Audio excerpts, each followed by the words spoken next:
Good morning, everyone, and welcome to the Stop Wasting Your Time. Let's talk about it. I'm Mr. 1% Unlimited Thinker, and I'm excited about being here. And I'm James the Trainer. Yes. James, why don't you take it away this morning? So one thing that we're continuing to talk about is mental health and how exercise helps facilitate that and how it is very important. Through the past couple of shows, we've been talking about how food affects it, how your gut affects your mental health. But today, one thing I wanted to talk about, one thing I wanted to highlight is exercise and depression. Okay. Exercise is used to supplement or as a remedy for mild to moderate depression.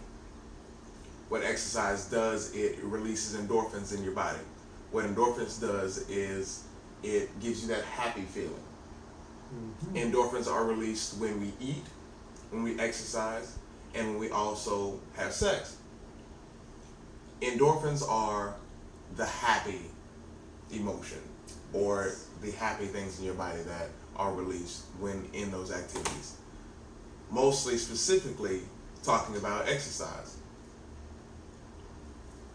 Exercise, like I said, is used as a medication for that, and it also is used as an antidepressant by some doctors. That's what they prescribe to some people, and it's used as an antidepressant without the side effects.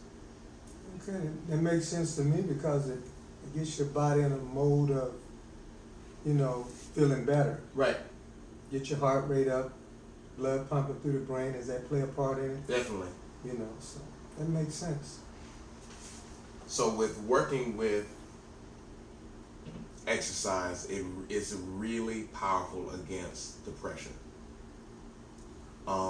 Depression might have fall on you for many different reasons, but if you feel those symptoms of dark, cold, and however depression may manifest in your life, make sure you use exercise to help with that.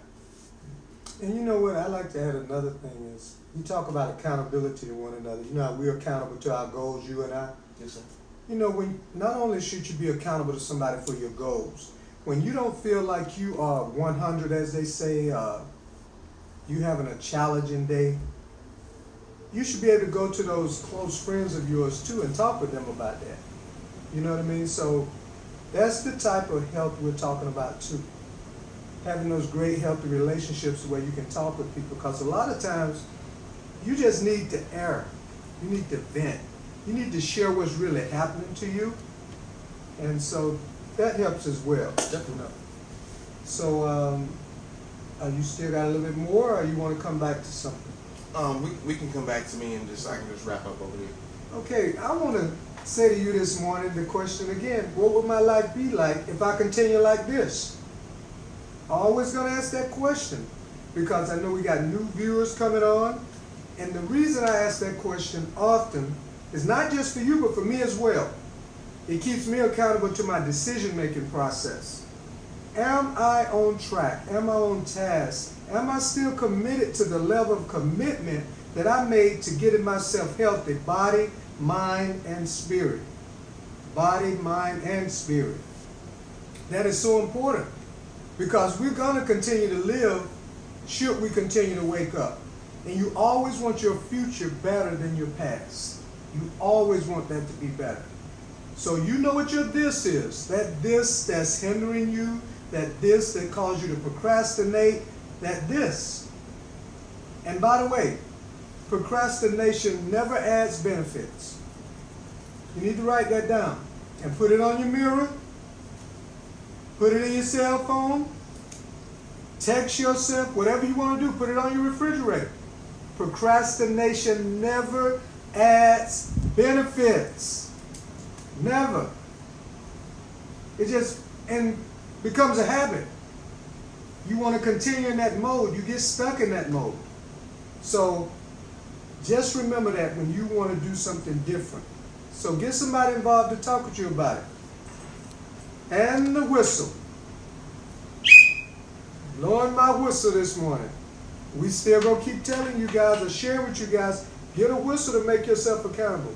If you're so busy you feel like you ain't got time to talk to nobody, or you haven't built that habit of communicating with somebody beyond yourself that often, then get you a whistle and make sure you stay committed. This whistle is a symbol. I'm waking up every day committing to being more healthy. Now I'm going to continue today with the ginger. Some might know about ginger, some may not.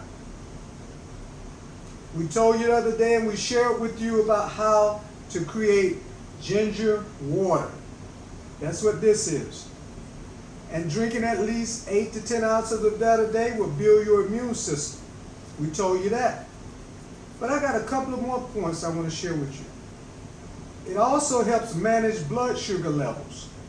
I don't know about you, but at times during the week, certain times of the day, I feel like I'm like about to go down, so to speak. But what I found out since I've been consistent with ginger, it kind of keeps me focused. It keeps me more alert.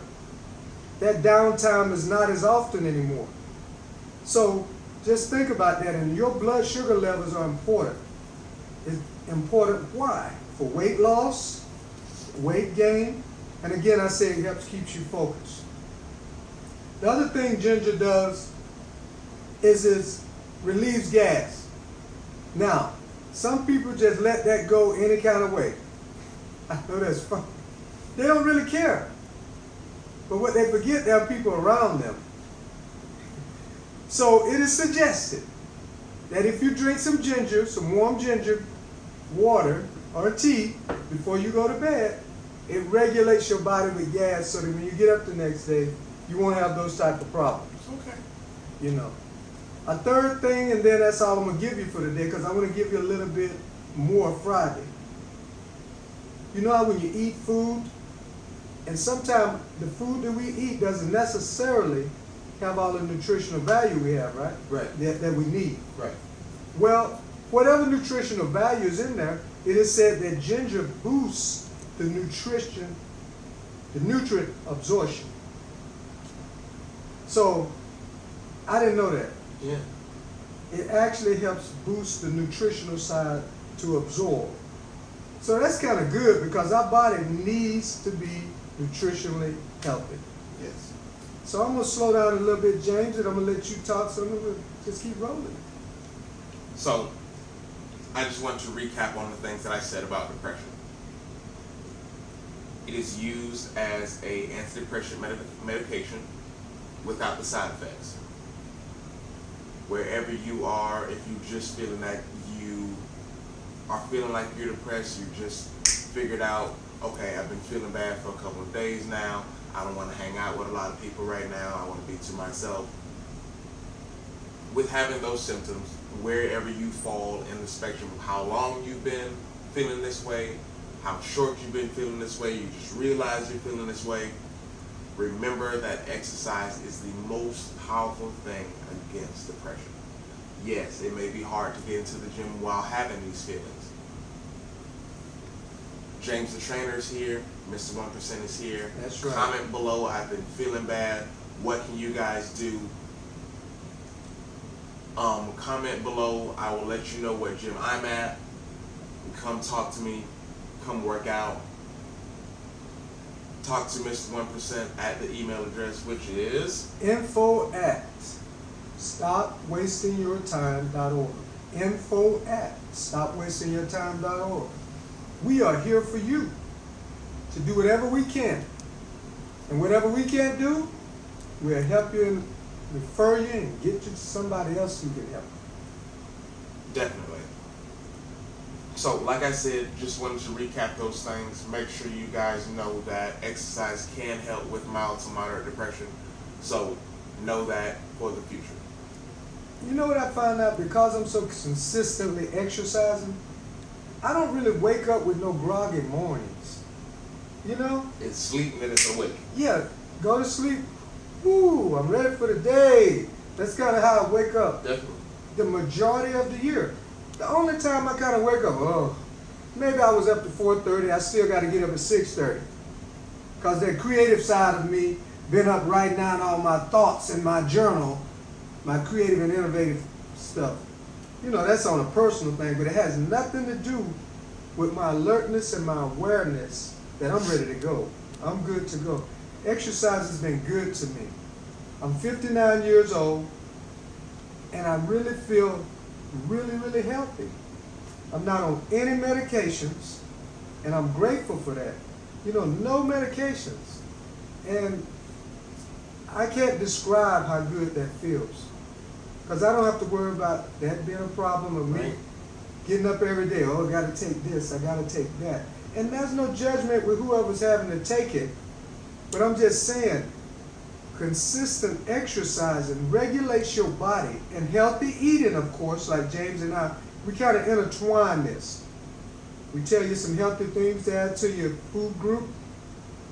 But there's nothing like being your best healthy self. Right. Man. And all bodies are not created equal. Everybody's not going to be chiseled, but you can be healthy in that body. The only one you have that you can't trade in. So consider that, think about that, and again, always, you can see your growth if you write down your thoughts in your journal or audio record them on your cell phone. When you have that day of doubt, man, I wonder how I'm doing. Well, you got to record it. You know how you're doing. You're doing great because you're valuable. Well, I think that's about it for today, James. We don't want to overload them. Right. We just want to give them something to think about so they can apply it right now and move forward. But get you some ginger. I'm telling you, during this flu season, get you some ginger. Make you some ginger water and let me know how it does. There's nobody that I've referred to do this and put in their everyday diet has not appreciated it. All right. This has been the Stop Wasting Your Time. Let's talk about it.